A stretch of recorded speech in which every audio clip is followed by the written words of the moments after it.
Putin had this is just where you wait for the train, a terminal basically. Um, but I am looking for that other building in respect to the upgrade which Putin got. Literally for the Putin, that's how Putin became president. It was a gift given literally to the Putin, to Vladimir Putin.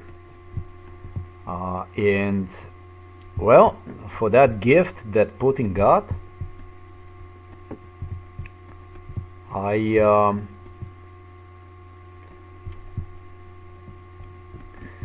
didn't even get to be told precisely when this gift was, when it was, the station was upgraded. But yeah, I say 1996, 1997, 96, 97, this was upgraded, improved rail system through a much truly modernized, better, who knows what else they got. I really wonder exactly what they got, because it was really, really, really a big deal, For those days, it was a tremendously big deal. 96. Perechodny most, it says right there. You see the Perechodny most? I think, I have a feeling that this building that you see right there is very important, next to the Perechodny most.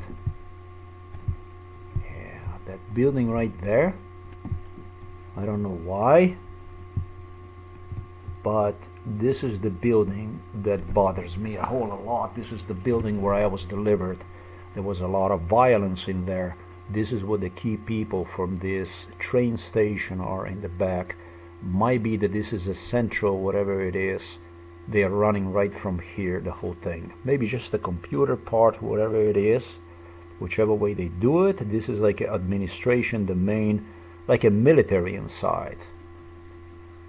Based on my memories, it's almost like I was visiting, with a Vladimir Putin, a military. And Putin did have, on the thought that this would be blown up to him, Putin was completely insane. He involved all kinds of military people in violence, whatever, mayors or whatever, from near and afar. I don't know, from Lipetsk, also Voronezh. When he heard about this stuff, they wanted to fucking kill God in me. That's what they wanted to do. And the last information I'm going to give you about 96, about 97 is de facto. So we're going to use this as an MK Ultra proof, the one who upgraded this rail station, this rail central, and it's possible that's even some kind of military stuff there. I don't know what it is. It's of a great, great importance, so I anticipate it's going to be taken down, this stuff, whatever it is. They were French.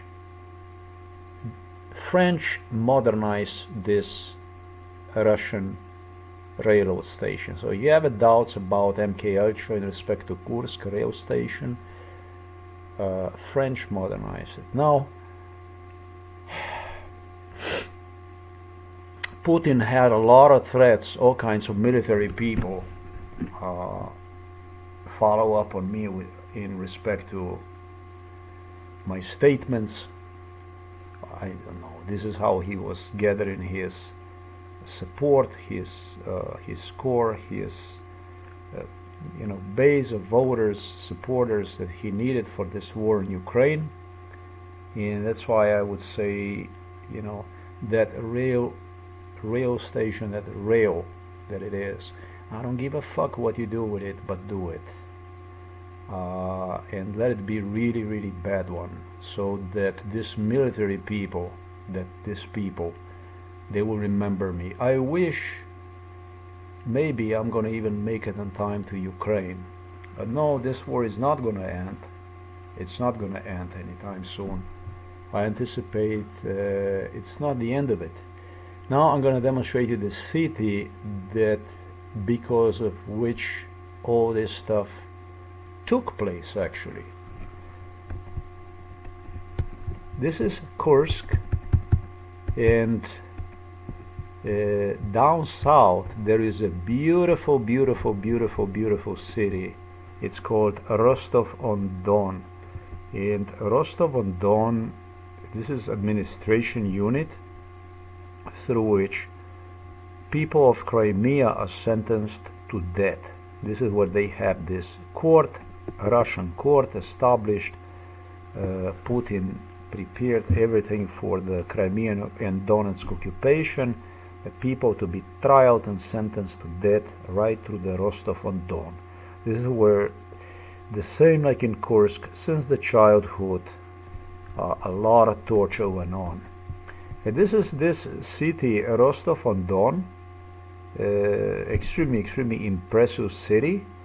This is the most Ukrainian city of all the cities in the whole Ukraine, more even than Lviv. This is the Ukrainian city. This is the city that belongs to Ukraine. This is a Ukrainian Mariupol, this thing here. This is the city. Let me demonstrate you.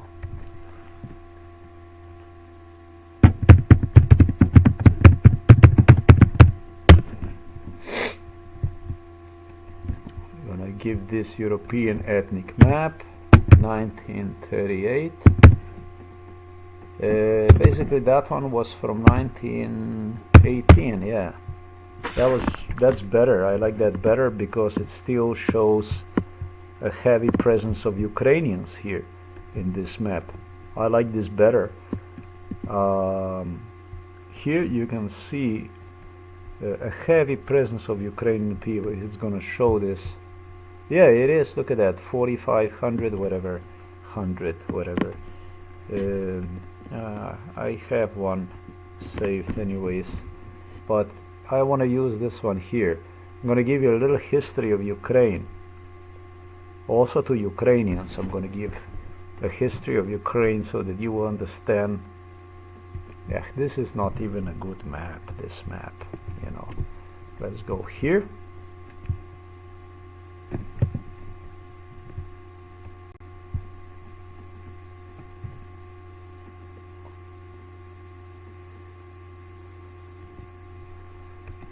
This is from trip to Vietnam. This girl was involved in it.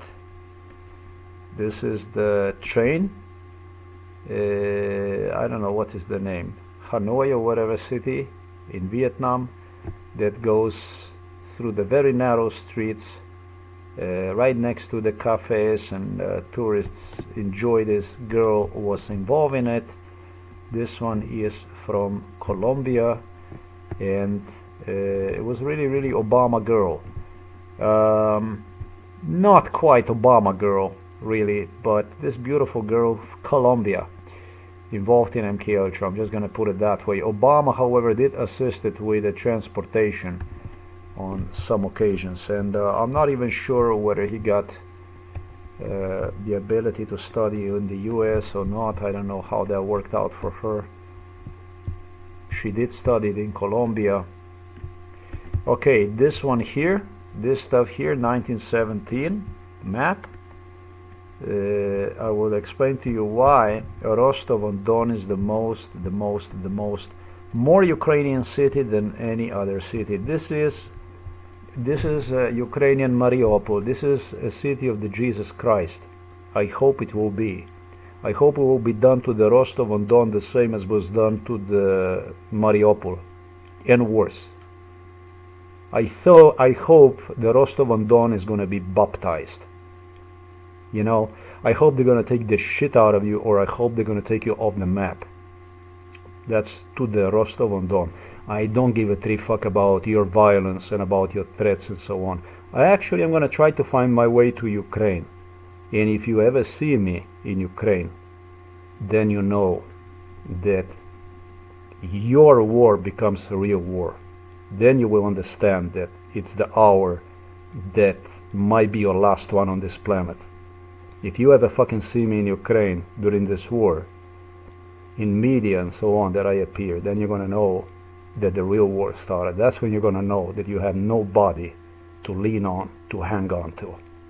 That's when it's gonna go for your dear life, if that happens. That's when you're gonna know that you are in a real war. Right now, it's the pussies that run this war. But you ever see me in Ukraine, motherfuckers, I'm gonna pull you out of your fucking basements, wherever the fuck you are in Russia. If you are on the border with the Korea, wherever the fuck you are, I'm gonna find you. Fucking garbage. Cowards.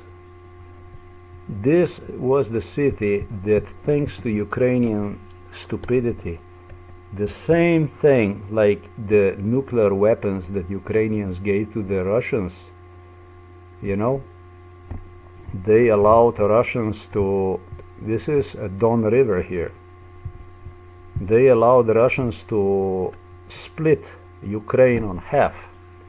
This Caucasus here, this mountainous area here that goes toward the Caspian Sea, they split one on half by populating Ukrainian Don area.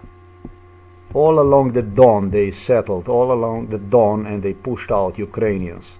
They took the river over, and they never reached the Black Sea. You see, they never reached the Black Sea. They never reached the Black Sea. Black Sea always was, when it comes to the Black Sea, where the Russian and Ukrainian is, always, traditionally, this is in 1917. So there was a tremendous purge, killing, mass killing that the Russians did in 1920 21, that lasted for 20 years, this Holodomor, mass killing of people. And so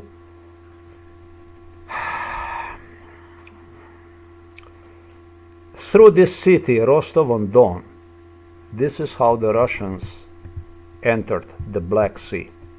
That's why I said that this is a Jesus Christ city, this place. This, if you ask me, if it would be up to me, there would be a hell to pay for this.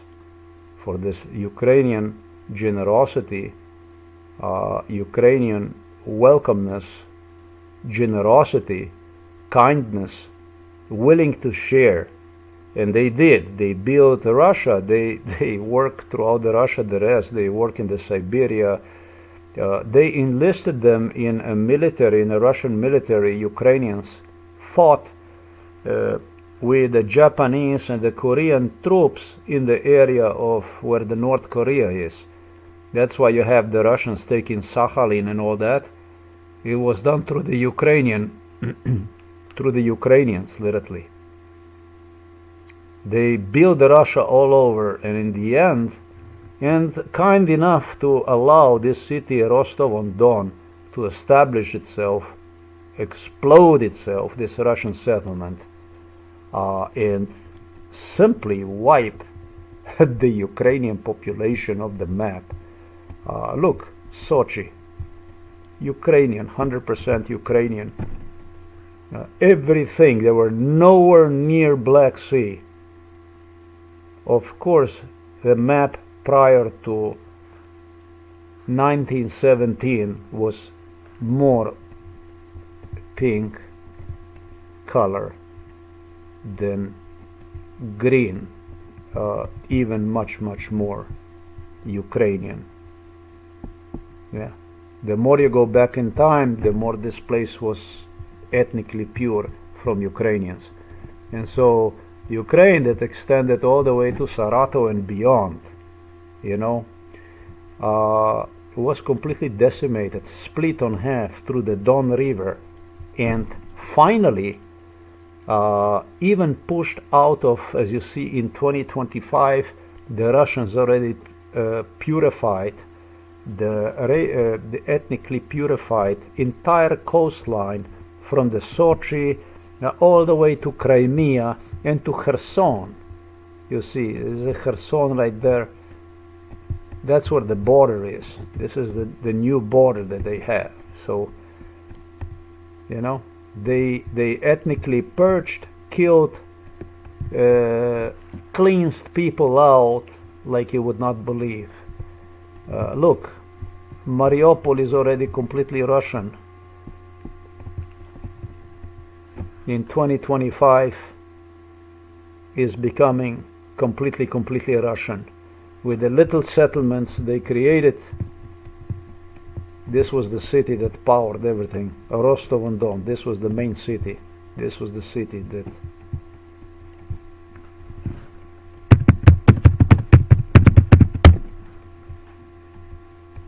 this is the Vladimir Putin's dream. This is what Putin realized. And the map was of 1938, I demonstrated. But the city, the main city, the most powerful city, and it's the city that dares, this is the city that has the guts to trial Ukrainian people, Tatar people, before sentencing them to death based on bullshit, based on fact that they were born as a Ukrainians, as a Tatars. That's a Rostov-on-Don. There was a whole lot of violence. You know, I wanted to add this also. It's important to me that that is acknowledged that the city that was behind all this, behind this war, behind all this that you see, that we have witnessed in 2014, 2025, and of course between 1920 and 1940 was none other than Rostov-on-Don. This is where everything was administered. This is the city from where, you know, the directed initiative. This is the main headquarters for the Ukrainian cleansing. That's why I call this city, I hope it's going to be a city of the Jesus Christ, because they have to pay Jesus for that. They did a lot of damage to Ukrainian people. Rostov-on-Don, which, you know, I'm not going to say anything.